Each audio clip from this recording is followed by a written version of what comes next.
Okay, you're doing great so far. I trust you're enjoying the journey, but we need to pause again for a moment because I need to talk to you about a subject that's really important, and that's data plates. We have mentioned them before, but you need to understand exactly why a data plate is there on your forklift.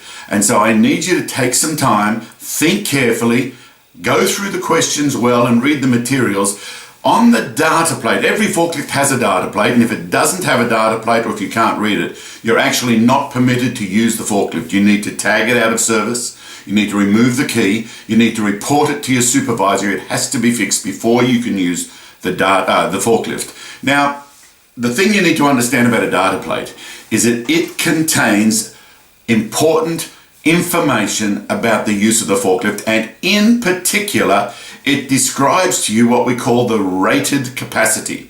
The rated capacity of a forklift is crucial. See, many of you have probably driven forklifts for years and never even bothered about the data plate. Many of you may have been operating without a license in the past and never been trained at all, and so didn't even consider the data plate, but it is the item that tells you how much a forklift is allowed to carry.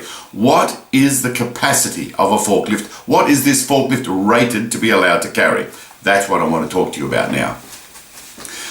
If you look at a data plate, you'll see that there's actually two halves to the data plate. One side will say mast vertical, and the other side will say mast with a forward tilt.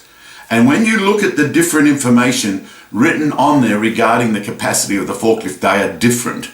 On the mast vertical, you can lift more than on a mast forward tilt. Let's talk again about what does the term rated capacity actually mean. And this term is made up, it basically means how much can it carry, but how do you determine how much a forklift can carry gives you the correct rated capacity in a specific situation. And there are three elements to that you must understand and remember. The safe working load, in other words, the maximum load. The load center distance, in other words, how long is this load and what effect does that have on the forklift? And height. What height is this load? Because the higher a load is, the more difficult it is to control, and therefore the height affects the capacity. And so my rated capacity is made up of the maximum load, a specific load center distance, and a specific height. These three things you need to be aware of in understanding rated capacity. So I want you to take a look at the data plate and spend some time understanding. On a vertical mast, you will see how much it can carry.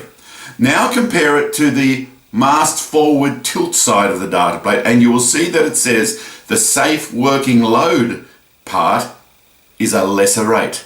You're not allowed to lift as much when the mast is tilted forward. I need to talk to you, well, not so much about the maximum load, the safe working load. That's sort of common sense. If it says 2100 kilos, that's how much you can lift. But the next section says load center distance. Remember, rated capacity is made up of those three elements. The maximum load, a specific load center distance. What does load center distance mean?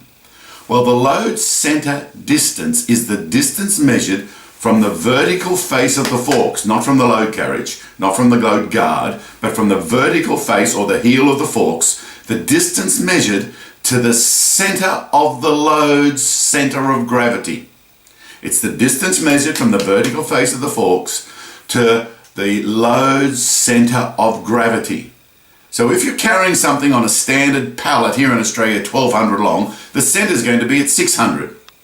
But if the item you're carrying is 1.5 meters high, then the load center isn't going to be in the middle of the pallet at the bottom, but up toward the center of the pallet as far as the height of the load is concerned. And so the load center distance is measured from the vertical face of the forks to the load's center of gravity. This is really important. So if you can carry 2100 kilos on a standard pallet, which means its load center distance is 600, and on most forklifts it's going to say 600 on the data plate, then you can lift the full 2100 because the load center is not more than 600 from the vertical face of the forks. But what if you had a 2100 kilo load and it was on a pallet That's 2 meters long. Where is the load center distance now?